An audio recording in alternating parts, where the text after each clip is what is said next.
Okay, ಇದ್ರ ಬಗ್ಗೆ ಚರ್ಚೆನ ಮಾಡ್ತಾ ಹೋಗೋಣ. ಕಾಂಗ್ರೆಸ್ ಇದನ್ನ ಹೇಗೆ ನೋಡುತ್ತೆ, ಬಿಜೆಪಿ ಮತ್ತು ಜೆಡಿಎಸ್ ಇದನ್ನ ಹೇಗೆ ನೋಡುತ್ತವೆ, ಜೊತೆಗೆ ಬೋವಿ ಸಮಾಜದವರು ಇದನ್ನ ಹೇಗೆ ಖಂಡಿಸ್ತಾರೆ, ಇದ್ರ ಬಗ್ಗೆ ಚರ್ಚೆಯನ್ನ ಮಾಡ್ತಾ ಹೋಗೋಣ. ನನ್ನ ಜೊತೆ ಗೆಸ್ಟ್ಗಳು ಕೂಡ ಜಾಯ್ನ್ ಆಗಿದ್ದಾರೆ, ವೆಲ್ಕಮ್ ಮಾಡ್ಕೊಳ್ತೀನಿ. ಇದೀಗ ಬೋವಿ ಸಮಾಜ ಸೇವಾ ಸಂಘದ ರಾಜ್ಯಾಧ್ಯಕ್ಷರು ಜಗನ್ನಾಥ್ ನಮ್ಮ ಜೊತೆ ಇದ್ದಾರೆ. ಸರ್ ನಮಸ್ತೆ, ಕಾರ್ಯಕ್ರಮಕ್ಕೆ ಸ್ವಾಗತ ತಮಗೆ. ಅದೇ ರೀತಿಯಾಗಿ ಬಿಜೆಪಿ ವಕ್ತಾರಾಗಿ ದಿಲೀಪ್ ಕುಮಾರ್ ನಮ್ಮ ಜೊತೆ ಜಾಯ್ನ್ ಆಗಿದ್ದಾರೆ. ಸರ್ ನಮಸ್ತೆ, ಕಾರ್ಯಕ್ರಮಕ್ಕೆ ಸ್ವಾಗತ. ರಘು ದೊಡ್ಡೇರಿ ಕಾಂಗ್ರೆಸ್ ಕಡೆಯಿಂದ ನಮ್ಮ ಜೊತೆ ಜಾಯ್ನ್ ಆಗಿದ್ದಾರೆ, ನಿಮಗೂ ಕೂಡ ಕಾರ್ಯಕ್ರಮಕ್ಕೆ ಸ್ವಾಗತ ರಘು ಅವರೇ.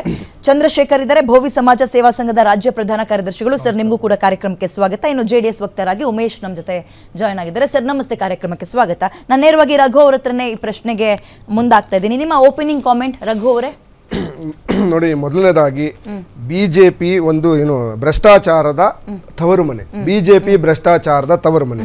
ಇವತ್ತು ಏನು ನಾವು ಬೋವಿ ಅಭಿವೃದ್ಧಿ ನಿಗಮದಲ್ಲಿ ನಾವೇನು ಚರ್ಚೆ ಮಾಡ್ತಾ ಇದ್ದೀವಿ ಭ್ರಷ್ಟಾಚಾರದ, ಅದು 2021-22 ನಡುವೆ ಕೋಟಾ ಶ್ರೀನಿವಾಸ ಪೂಜಾರಿ ಅವರ ಇದ್ದಂತ ಸಂದರ್ಭದಲ್ಲಿ ನಡೆದಿರ್ತಕ್ಕಂಥ ಭ್ರಷ್ಟಾಚಾರ 85 ಕೋಟಿ ಹಣವನ್ನ ಅನ್ಅಪ್ರೋಪ್ರಿಯೇಟ್ ಆಗಿ ಕೇಳಿಸ್ಕೊಳ್ಳಿ ಪ್ಲೀಸ್, ಒಂದ್ ನಿಮಿಷ. ನೀವು ನನ್ನನ್ನು ಮಾತಾಡಕ್ ಸಮಯ ಕೊಡೋದಿದ್ರೆ ಕೂಡಿಸ್ಕೊಳ್ಳಿ, ಇಲ್ಲ ಮನೆ ಒಂದ್ ನಿಮಿಷ ಕೇಳಿಸ್ಕೊಳ್ಳಿ. ನೀವು ಒಂದ್ ನಿಮಿಷ ನೀವ್ ಅಲ್ಲ ಒಂದ್ ನಿಮಿಷ ಓಪನಿಂಗ್ ಕಮೆಂಟ್ಸ್ ಅಲ್ಲಿ ಒಂದ್ ನಿಮಿಷ ಪ್ರಶ್ನೆ ಕೇಳೋದಕ್ಕೆ ಒಂದ್ ನಿಮಿಷ. ಹೌದು, ಕಾಂಗ್ರೆಸ್ ಒಂದ್ ನಿಮಿಷ ಅದನ್ನ ಹೇಳ್ತೇನೆ.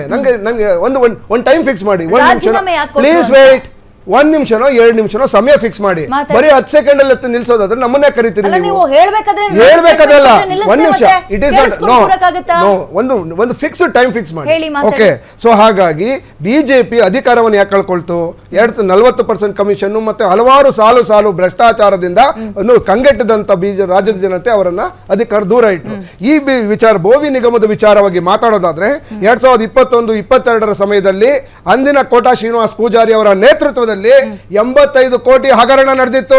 85 ಕೋಟಿ ಹಗರಣ ವಿವಿಧ ಅಕೌಂಟ್ ಗಳಿಗೆ ಬೇರೆ ಬೇರೆ ಸ್ಕೀಮ್ಗಳು ಮಾಡಿ ಹೋಗಿತ್ತು ಅಂತೇಳಿ ನಾನೆಲ್ಲ ಅರೆಸ್ಟ್ ಮಾಡಿದ್ದು ಇದೇ ಬಿಜೆಪಿ ಸರ್ಕಾರ. ಏಪ್ರಿಲ್ 2021 ಸುಬ್ರಾಯಪ್ಪ ಅಂತ ಹೇಳಿ ಇಡಿ ಇದ್ರು, ನಾಗರಾಜಪ್ಪ ಮತ್ತೆ ಲೀಲಾವತಿ ಅಂತ MD ಇದ್ರು. ಈ ಮೂರನ್ನ ಒಬ್ರು ಜನರಲ್ ಮ್ಯಾನೇಜರ್ ಆಗಿದ್ದಂತ ನಾಗರಾಜಪ್ಪನವರು, ಲೀಲಾವತಿ MD ಆಗಿದ್ದಂತ ಲೀಲಾವತಿ ಅವರನ್ನ ಅರೆಸ್ಟ್ ಮಾಡಿ ಅದನ್ನ ಅವರೇ ಜೈಲಿಗೆ ಕಳಿಸಿದ್ರು. ನಾನಲ್ಲ.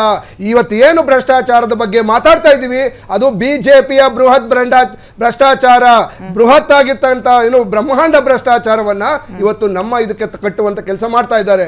ಇವತ್ತು ತಾವೇನ್ ಹೇಳ್ತಾ ಇದ್ದೀರಿ, ಇವತ್ತು ರೆಸಿಗ್ನೇಷನ್ ಏನ್ ಕೊಟ್ಟಿದ್ದಾರೆ ಅಂತಂದ್ರೆ ಮಾನ್ಯ ಮುಖ್ಯಮಂತ್ರಿಗಳು ಇವ್ರಿಗೊಬ್ಬರಿಗೆ ಹೇಳಿಲ್ಲ, ಹಲವಾರು ಏನು ಶಾಸಕರಿಗೆ ಈಗ ನಾವು ಹೊಸದಾಗಿ ರಿಫೈನ್ ಮಾಡ್ತಾ ಇದ್ದೇವೆ. ಏನು ಶಾಸಕರುಗಳನ್ನ ಮತ್ತೆ ಬೇರೆ ಬೇರೆ ನಾಯಕರುಗಳನ್ನ 2 ವರ್ಷದ ಅವಧಿಗೆ ಚೇರ್ಮನ್ ಗಳನ್ನಾಗಿ ಮಾಡಿದ್ವಿ. ನೀವು ಬೈ ಮಂತ್ ಎಂಡ್ ಅಥವಾ ಇನ್ನೊಂದು ಮಂತ್ ಅಲ್ಲಿ ನೀವು ರೆಸಿಗ್ನೇಷನ್ ಕೊಡಿ ಅಂತ ಆಲ್ರೆಡಿ ಹೇಳಿದ್ದಾರೆ. ಸೊ ಹಾಗಾಗಿ ಅದರ ಭಾಗವಾಗಿ ರೆಸಿಗ್ನೇಷನ್ ಕೊಟ್ಟಿದ್ದಾರೆ. ಭ್ರಷ್ಟಾಚಾರದ ಭಾಗವಾಗಿ ಕೊಟ್ಟಿರೋ ರಾಜೀನಾಮೆ ಅಲ್ವಾ? ಖಂಡಿತ ಅಲ್ಲ. ಭ್ರಷ್ಟಾಚಾರ ಒಂದ್ ನಿಮಿಷ, ಭ್ರಷ್ಟಾಚಾರ ಎಲ್ಲಿ ಏನ್ ಪ್ರೂವ್ ಆಗಿದೆ?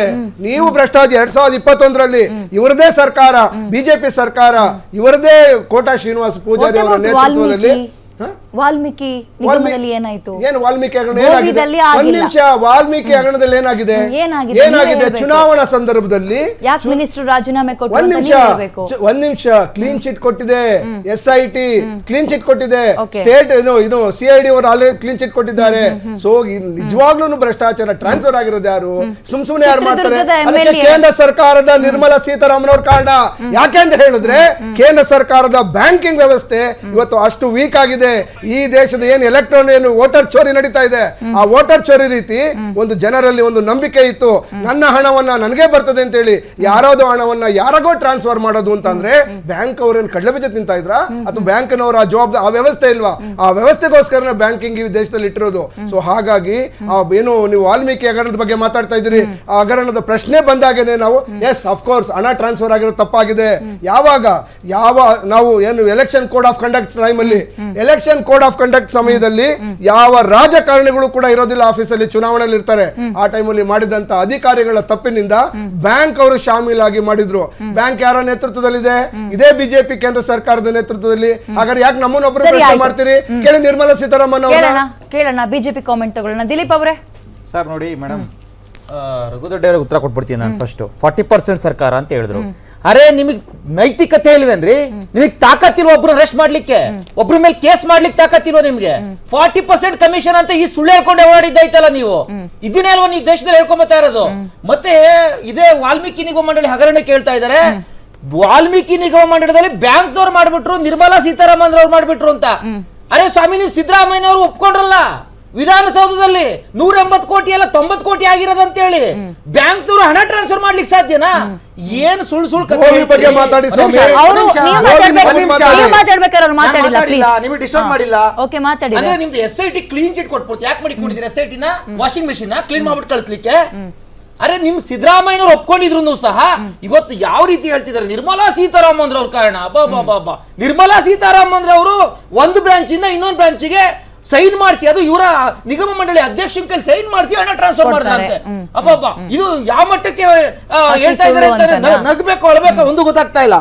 ಇನ್ನ ಇವ್ರದ್ದು ಇದು ಅದೇ ರೀತಿ ಹೇಳ್ಬೇಕು. ಸಿದ್ಧಾರ್ಥ ವಿಹಾರ ಟ್ರಸ್ಟ್ ಅಲ್ಲಿ 15 ಎಕರೆ ಜಮೀನ್ ಮಂಜೂರಾಗಿತ್ತಲ್ಲ ಮೇಡಮ್, ಅದು ಯಾಕಾಗಿತ್ತು? ಇವ್ರ ಆರ್.ಬಿ. ತಿಮ್ಮಾಪುರ್ ಅಬಕಾರಿ ಸಚಿವನ ವಿಚಾರವಾಗಿ ಇವರ ಬಾರ್ ಅಸೋಸಿಯೇಷನ್ ಬಂದು ವರ್ಷಕ್ಕೆ 100 ಕೋಟಿ ಕೊಡ್ಬೇಕಂತೇಳಿ ಮೀಡಿಯಾ ಮುಂದೆ ಹೇಳಿದ್ರಲ್ಲ, ಇದು ಯಾವಾಗರಣ? ಇವರು 14 ಸೈಟ್ ಗಳನ್ನ ಟ್ರಾನ್ಸ್ಫರ್ ಮಾಡ್ಕೊಂಡಿದ್ರಲ್ಲ ಸ್ವತಃ ಮುಖ್ಯಮಂತ್ರಿಗಳು, ಸ್ವತಃ ಸೈಟ್ ಟ್ರಾನ್ಸ್ಫರ್ ಮಾಡ್ಕೊಂಡು ವಾಪಸ್ ಕೊಟ್ರಲ್ಲ. ತಪ್ಪೇ ಮಾಡಿಲ್ಲ ಅಂತಂದ್ರೆ ವಾಪಸ್ ಯಾಕೆ ಕೊಟ್ರು ಸಿದ್ದರಾಮಯ್ಯನವರು? ಸಿದ್ಧಾರ್ಥ ವಿಹಾರ ಟ್ರಸ್ಟ್ ನಲ್ಲಿ ತಪ್ಪೇ ಮಾಡಿಲ್ಲ ಅಂತ ಮೇಲೆ ವಾಪಸ್ ಯಾಕೆ ಕೊಟ್ರು?